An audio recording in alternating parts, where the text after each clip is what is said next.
networking, and that is like the word when it comes to career development anywhere. So what have you guys experienced about networking opportunities in Germany, especially being foreigners and maybe having limited access to the language as well? How easy is networking here, and how has it actually shaped your careers? Sure. So I think irrespective of if you are in Germany or not, anywhere in this world, in today's globalized world, I'll say networking is very much important.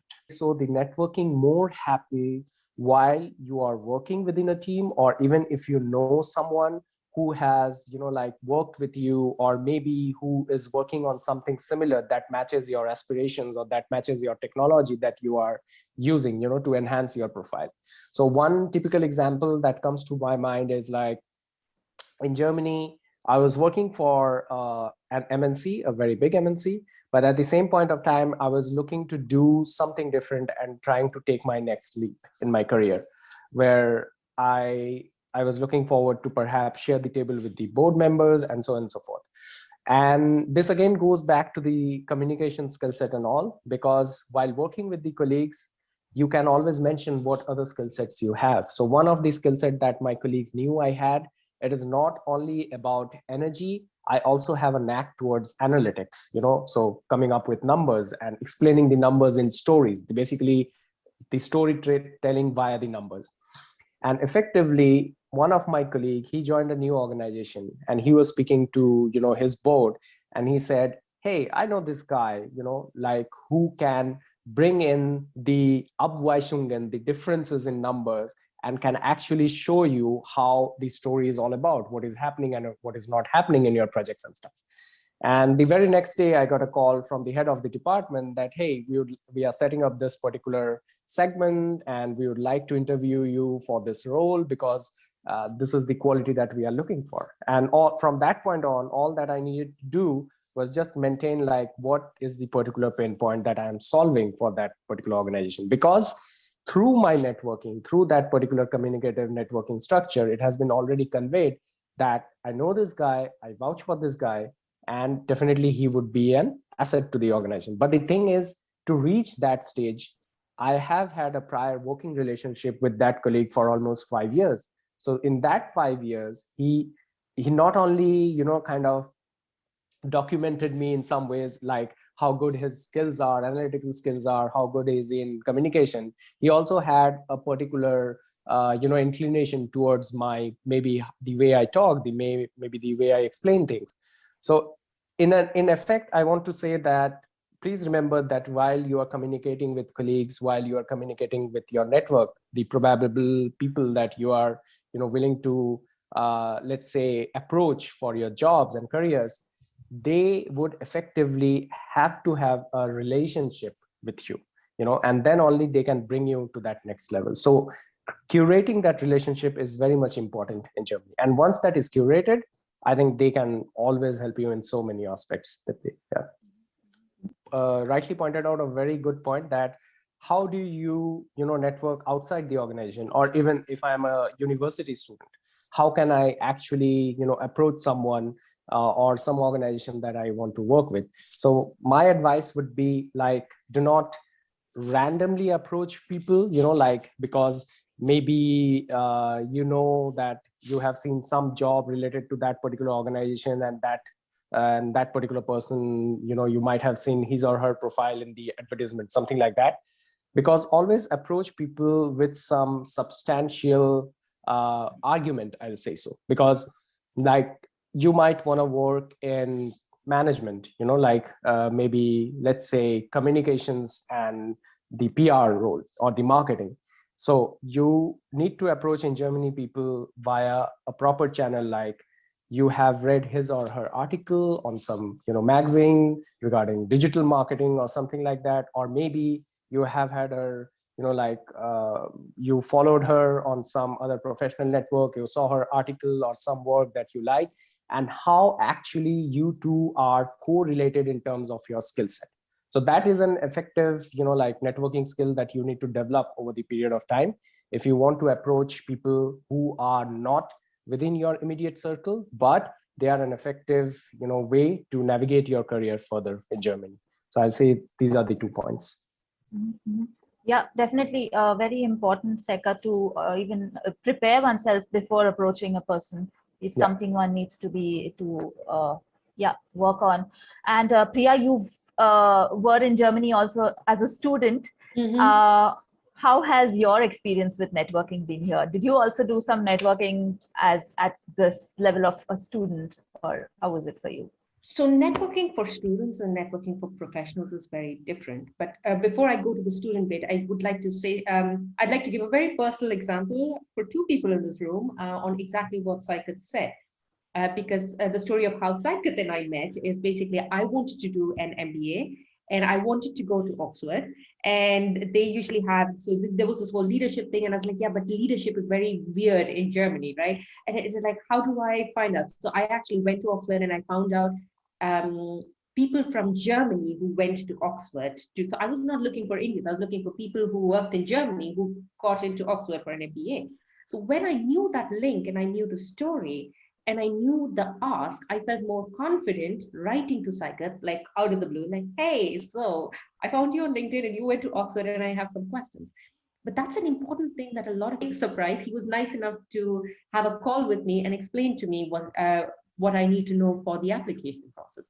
So on the one hand, have the confidence to reach out and network with people.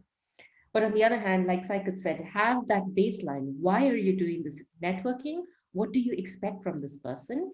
And have you got a connection with this person that would make this person give you the networking?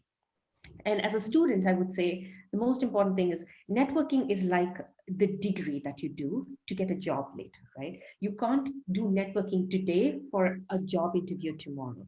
It's something that you build up. So in 5 years, the people you network with went to different places, they went to different places, and you find your dream job, and somehow someone you were in a meetup with 5 years ago is there, and then you can reconnect. You've been in a conversation with these people, you've done a brainstorming session with these people, they know you're smart, they know what you're bringing to the deal, and then they'll be able to recommend you. So networking is something you need to keep doing. And as a student, and since I think most of us here are engineers, or I think most of us here studied this in school, there's the Faraday's law, right? So I think it's like you have the electric field, the magnetic field, and the direction of current. So this is like a law that we have in physics.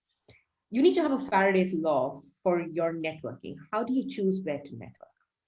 So the first is always going to be, what do you want to end up doing? Do you want to be a consultant? Do you want to be someone like Saikat who breaks down the process and, solves the problem in each process? Is that what you want to do? Do you want to be in HR? Do you want to ask people a number of questions and find out that one thing about them that they are not willing to tell you? Do you want to be a leader? Do you want to motivate people? Do you want to be a researcher? So this is what you want to do, right? The other one is where you want to do it. That's usually your industry sector. So try and get engaged in conversations, upcoming trends, everything that's happening in this industry sector. Like I'm involved very deeply in the non-profit industry sector, in the aviation, in the aerospace and defense industry sector, and in the semiconductor industry sector. So you can choose one or two, don't choose all industry sectors. Like what I am not interested is FMCG. I don't want to do that. So I'm not going to waste time doing that. And the third thing, and this is the most important thing because this will help link you to the other two, is the community.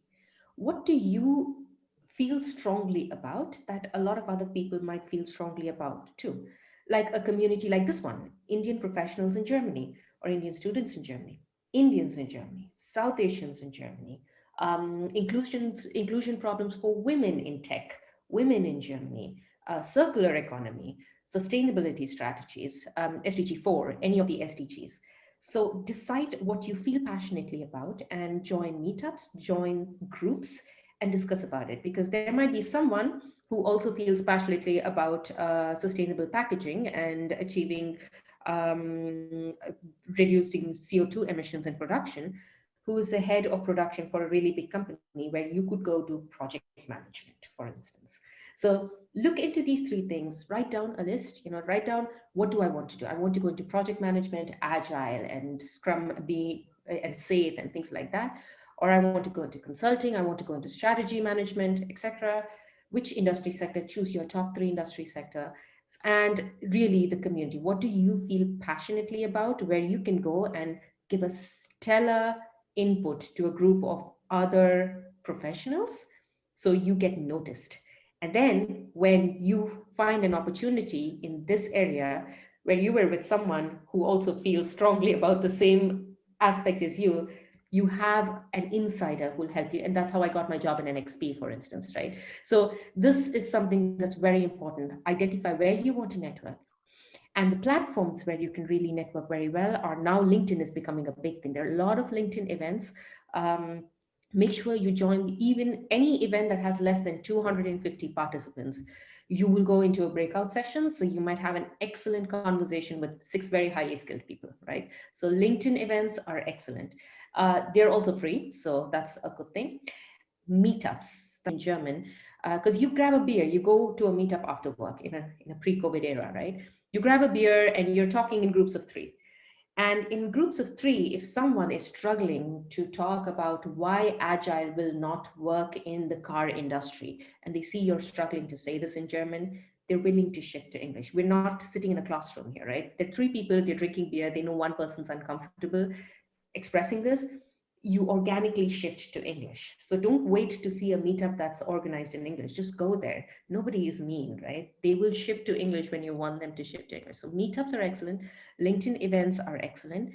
And what is also really good is volunteering. The UNB has an online volunteering portal. If you are interested in anything to do with sustainable development, you have excellent short volunteering jobs where you work with stellar performers from other industries on these volunteering activities. It's an excellent networking opportunity, especially if you're looking to leave Germany and go somewhere else and have a stint somewhere else. So I'd say